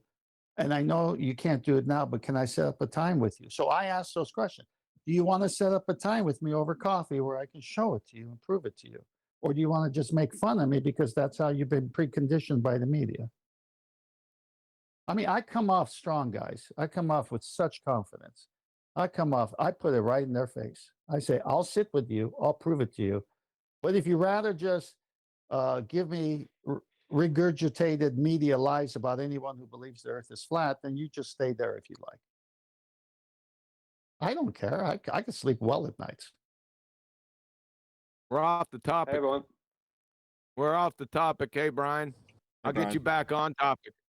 Why aren't flat earthers using the death knell arguments? There's a couple three for flat earth. You can use the gas pressure without a container. That's a separate category. However, it was painstakingly done through tears and hard work to the utterly, they are the weapon that decapitates, I don't want to say the enemy, but the fraud, the lie, the deception. They're very easy. Why are flat earthers still arguing about NASA photos, still arguing about star rotation, still arguing 2015 arguments in almost 2023? Can you answer that question for us? No, I can't answer that question. You can't. No, I I can't. Brian, would say give an you answer. had. Brian I can. would Brian, say can you you had it answer right that though. question? Oh my Before God. Brian goes real quick, I would say you had it right. The fraud, the narrative, that is the enemy. Yes. Don't switch it up. That is the enemy. Let's not Fraud. mistake that. Yep. Yeah, Brian. Thank you. Yeah, for me, it's very, very plain, plain as day, obvious, that they don't want the argument to end. They're not interested in ending the argument. They're interested in the progress. They're interested in, and unfortunately, it's the majority of flat earthers. They're interested in keeping this going because they like having this silly argument with a load of people who are the worst people in the world to ever argue it. So to me, it's very simple. They don't want it to end. If they wanted it to end, they wouldn't be doing what they're doing. It's that simple. Okay, what do you mean end? What's going to end? They don't want the argument to progress. They don't want this argument to end where flat earth wins. They want to keep it going as a 50-50 or a 60-40. They don't want it to get to the point where we just decimate our opposition. That's why they're not debating our opposition correctly. They're wasting their time all day on Discord. You know, all this stuff. They're just basically wasting their own time because they want to just have an argument with someone. They're not interested in proving and showing that our opposition are wrong.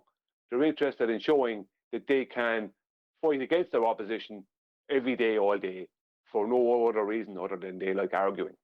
The majority of flat earthers. It's unfortunate, but that seems to be the absolute truth. Because there's no way we would be in the position we're in now. Why would any flat earther want to argue about refraction when it comes to the black swan? I'm not talking about what I do with 7/6R. That's a different thing. Because that isn't refraction. I'm pointing out what they don't have. Right? Just as an extra, as a complement to. But push comes to shove. I'm not going to, the push comes to shove. I'm going to go straight for the jugular. They're not doing that. They're arguing. They made a point. Some man flat earthers made a point of not learning about the black swan and all the intricacies of it, and not using it. Arguing about actual refraction with the ballers when it comes to the black swan, things like that. Why would you do that? Why would you actually have that argument? Because you don't want this to end. You want to keep this absolute nonsense going. You don't want any progress. That's it's unfortunate, but people just like having the persona of being a flat earther and having an argument all day, every day on Discord. You agree, QE? Yes, mine's a little bit deeper, Go ahead. but that suffices. No, that suffices. The underlying reasons is what I get into. The underlying reason why people want to perpetually have arguments with ballers and not actually annihilate them. Okay. Yes. What's the underlying reason? What you think? Why do people do certain things? Maybe they're lonely. Number one, open-toed sandals, bad Ego. breath. I'm getting into it. Open-toed sandals, bad breath. They want to have their feelings heard. They want to get their 10,000 words out. It's a second grade ego thing. How else can you explain it? Here are the weapons to decapitate the enemy. Fraud. Here they are. They're very easy. Maybe 3 days with each argument. I'm pushing it now to master the arguments, and they go by the way. They never get spoken of. You tell me. They don't think it's a PR issue on our part. No. Everyone's heard of the black swan. I could say, when I say everyone, you know what I mean. QE, it's pride too. A lot of people are prideful. They didn't come up with the argument, so why use it? Which is ridiculous. Yeah, that's a player.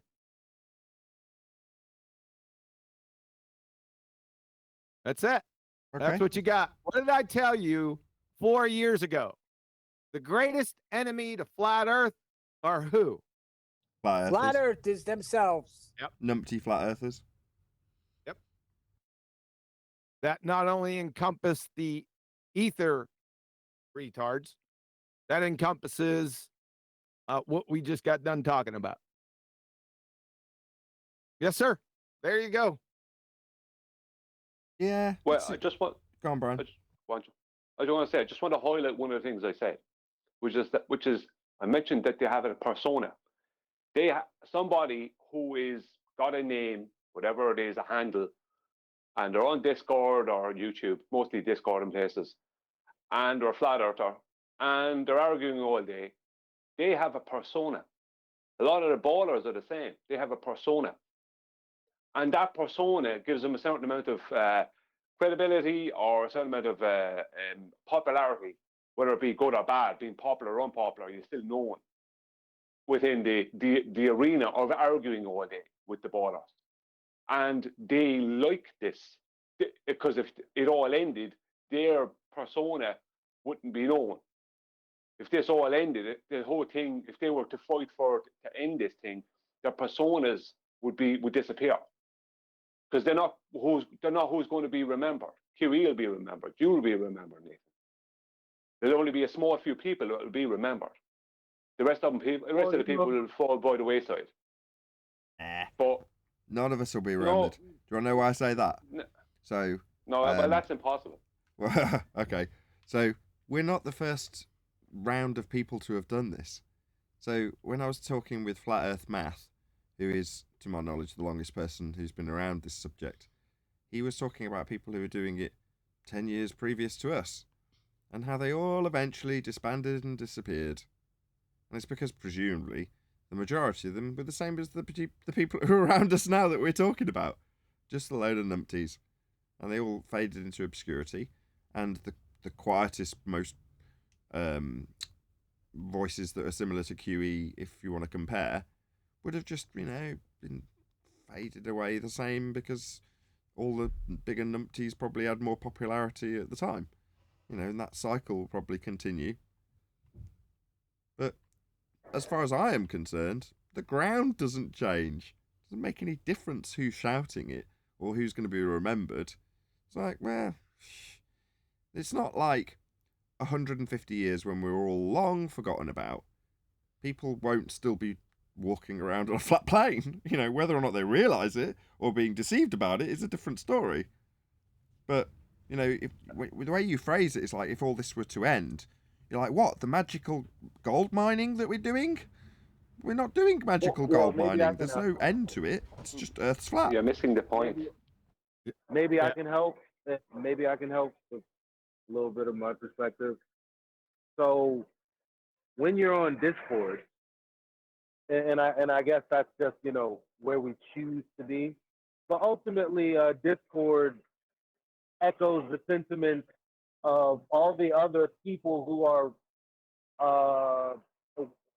the range from ignorant people to the people who've been with us having a conversation about this. And the bottom line is, what we're saying is, it's weird that there's just a large number of people that don't talk about the geometry at all. They'll just say, oh yeah, we bring that up, but the globe earthers will say it's refraction, so we don't go with that. It's like, well, no, there's no reason to concede or continue a conversation with someone who's saying, well, let's talk about how the stars and the coordinates prove that, and the distances prove that we live on the sphere and not the. They want to talk about that all day, and instead of talking about the fundamentals of the heliocentric religion and how that's not true. Most people just don't do that, and that's what most people hear if they're not here or wherever, the few people that do keep it on the level, no pun intended. So we're not saying they bring up refraction. Yeah, we're not saying, hey, you have to use QE's argument. It's not QE's argument that the horizon isn't a physical location. People have been saying this for a long time. he put it into a particular. Well, okay, it is his argument, the black swan, but it's still true that there is no geometric horizon, and that's the thing that's not being elucidated to people. For some reason, no one's ever talking about the geometry of the Earth because they've conceded to, for some reason, well, you know, things are relative, and because that's not true for them, we have to find some kind of common ground. And this is the thing we're like finding detestable. This is what we're talking about. It's like, why are they doing that? Do they actually Eli, say what that? you Hold on. Do they actually say that? They want to find common ground. It's like the common ground is the thing that's in question. It's whether or not it's spherical and we can disprove it. That sounds like good faith. Well, they only go with the arguments that say, well, you know, it doesn't prove it's a sphere and it doesn't prove it's a flat plane, but let's talk about it and see if we can agree with each other. That is literally what they say. Yeah, I don't know. We're not in an agree-disagree genre as far as I can see. Maybe I'm wrong. That would frustrate the hell out of me. No, we're taking on a massive lie, a massive fraud. There's a reason and a background for it that I've already explained what I think it is. But let me just comment on the black swan. You know that statement that we all are careful, we see too far. Yeah? Yeah, we don't. But yeah. Okay. Okay. Well, QE with the black swan modus tollens is really giving the best argument for that without saying those words. That's correct. If you think about two ways of doing it, well, we have to live on a flat earth because we just see too far. Okay, put down one side. That's what early 2015 stuff. But now we got the black swan argument. If the earth is a sphere with a radius of 39, taking their own claims and just destroying it, never having to say we see too far, but just showing the impossibility of Earth curve because there is no R. This whole thing dies instantly. Yeah, but Maybe if these guys weren't privy to the reactions. Like that's what got me is the reactions. I mean, we got a group of people we've been arguing with for years who have been arguing with us about their geometry. Right? This horizon is supposed to be geometric, supposed to be a physical sphere edge. So they've been arguing with us for that for years. We put an argument to them, and all of a sudden, they don't have geometry no more. All of a sudden, nobody claims the horizon is geometric when they've literally been doing it for years. Right? All of a sudden, nobody expects to see it. I mean, you guys don't see the reaction from these guys. You want to just coddle the Globers?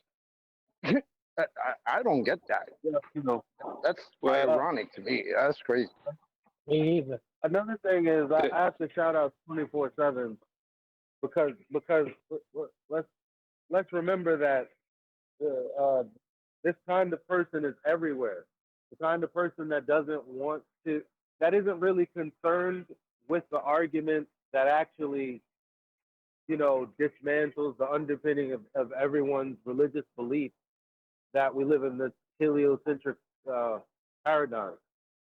Like the thing is, even at 24/7, especially like these I don't know how many weeks he's been coming in lately, but Miggy's been coming in the morning like we usually always did, and he's having conversations with new people. And I don't know how many other spaces on Discord there are where you're not engaging with the same anti-flat earther you just went to bed arguing with. Now you're in the morning talking about, all right, I got my coffee, let's go.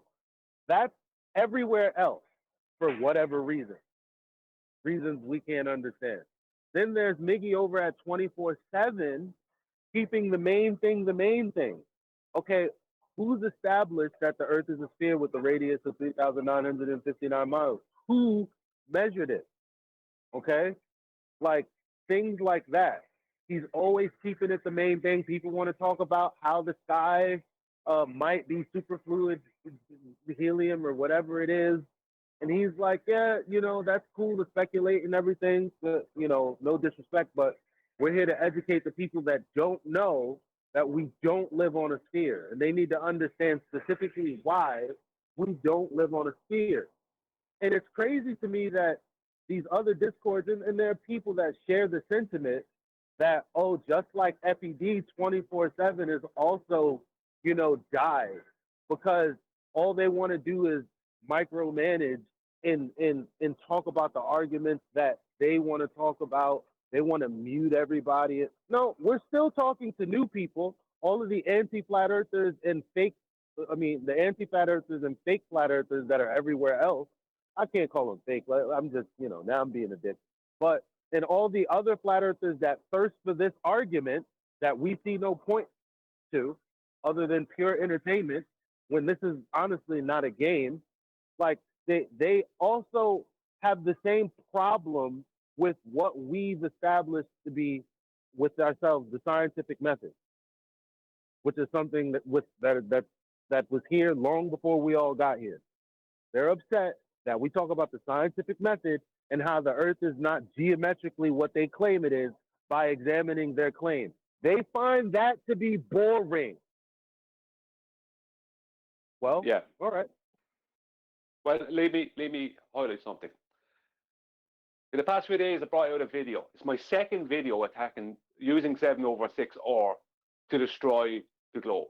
My other one, if you go back in it, a few videos back, it shows how the 1.1508 nautical to statute ratio won't work with 7/6R.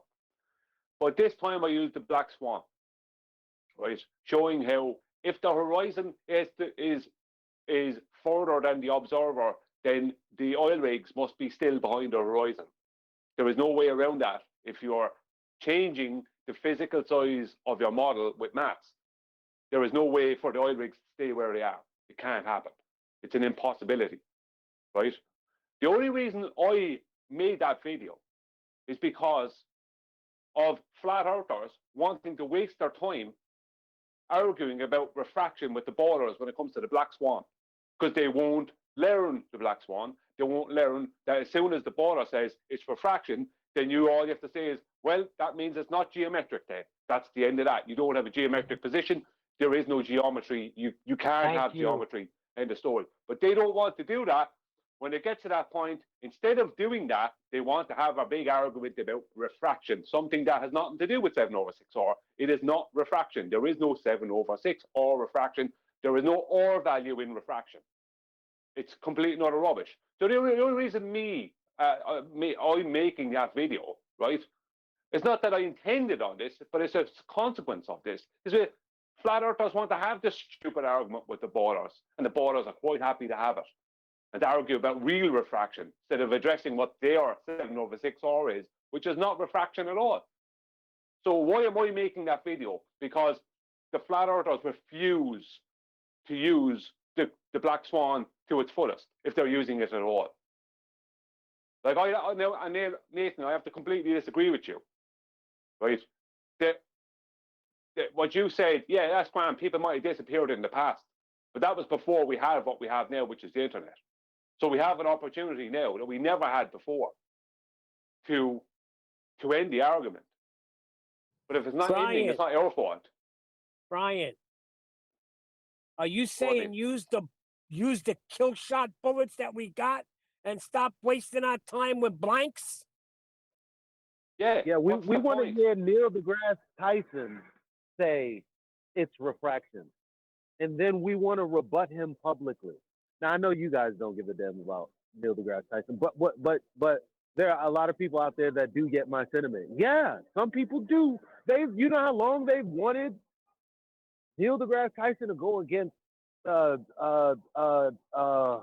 what's his name? The guy, like the third guy, the guy with the 200 proof that the Earth is flat or something. What? Eric Dubay. Sorry, Eric Dubay. Yeah. Thank you for your contributions as well. But damn, what was my point? Just remembering his name just threw me off. Neil deGrasse Tyson. You started out with Neil deGrasse. Oh, we actually want to be asking the people that, you know, are actually educating and teaching our children. We want to publicly scrutinize this system by asking them, why are you teaching that we live on a ball when we have observations like these that disprove that the Earth cannot be a sphere with a radius of 3,959 miles? All other information being subsequent to that fact or falsehood. That's a question that not too many people are asking yet. We have no idea what impact that would have on the larger community. I know it has an impact on my family. There is no rebuttal. My friends, there is no rebuttal. On the internet, these people I don't know, oh, well, they're bullshitting. And with that, I'm going to say another huge, massive, enormous thank you to both Gilded and G+ panels for making today's after show possible. And of course, a massive thank you to all of you in either Nathan Oakley 1980 or Nathan Oakley premiering streams, hopefully smashing the super chat, liking, commenting, sharing, subscribing, joining as a Nathan Oakley 1980 channel member, and all that good stuff. I've been Nathan Oakley, and I will see you all in the next video.